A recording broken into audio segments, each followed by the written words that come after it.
Hi, friends. Today we're looking at Genesis Bible Basics, and the year is 2024. I'm your old pal, Papa Dale, and this is the Onhus Institute of Biblical Studies. It's the Bible Basics Certificate Degree Program. And because there are always new viewers, I'll introduce myself briefly. I'm a retired pastor, teacher, theologian, and professor with over 50 years of service to the Lord Jesus Christ. My name is Dale Warren, and professionally I'm known in my writing, teaching, and lectures as D.A. Warren. But my friends just call me Papa Dale, so please call me Papa Dale. Now you can see the details of my personal testimony, family life, education, and ministry experience on other videos on this playlist. So for now, let's get right into today's topic, which is Genesis in 5 minutes. And this is the Onhus Institute of Bible Basics. The book of Genesis is the first book of the Bible and holds a special place for many believers, particularly in the evangelical tradition. It serves as the foundation for understanding God's creation, humanity's purpose, and the unfolding of His plan throughout history. Genesis is a blend of history, poetry, and theology, and introduces key themes that are developed throughout the entire Bible. One of the most well-known stories in Genesis is the account of creation found in Genesis chapters 1 and 2. These chapters describe how God created the world in 6 days. He spoke everything into existence, from light and land to plants and animals, with His crowning achievement being the creation of humanity. Genesis 1:27 says, "So God created mankind in His own image. In the image of God He created them, male and female He created them." And this verse emphasizes the inherent dignity and worth of every person, as we are all made in the image of our Creator. After creation, the narrative shifts to the lives of the first humans, Adam and Eve. In Genesis 2:15 through 17, God commands Adam not to eat from the tree of the knowledge of good and evil. Unfortunately, he disobeys God, leading to sin entering into the world, Genesis 3.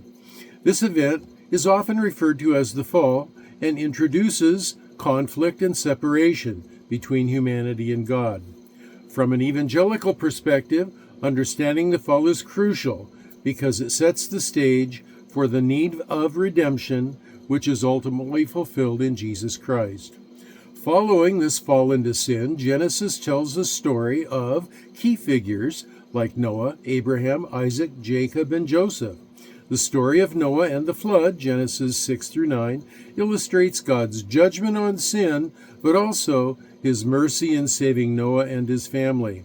God makes a covenant with Noah, promising never to destroy the earth by flood again, which shows His desire for relationship and restoration. Abraham is a central figure introduced in Genesis 12 through 25. He is known as the father of faith. God calls Abraham to leave his homeland and promises to make him a great nation, Genesis 12:2. Through Abraham, God begins to establish a people for Himself, Israel. This highlights the theme of covenant, an important concept for evangelicals, which signifies a deep and binding agreement between God and His people.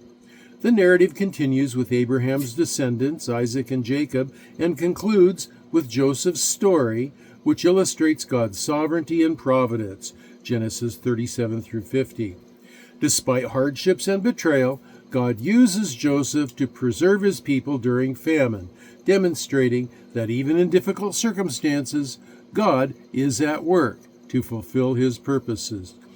In summary, the book of Genesis is rich with foundational truths about creation, humanity's fall into sin, and God's faithfulness in His covenant relationships. For evangelicals, Genesis provides essential insights into God's character, the nature of humanity, and the overarching story of redemption that unfolds throughout the Bible. It challenges its readers to understand their identity, purpose, and the hope that is found in God's promise. Now, I'm your old pal Papa Dale, and this is the year 2024. The lecture you just watched is the Genesis lecture, part of the Bible Basics program for the Jan Hus Institute in Biblical Studies. Now, greater insights leading to deeper relationship with Jesus await you if you'll just keep going and watching the lectures. And so do that.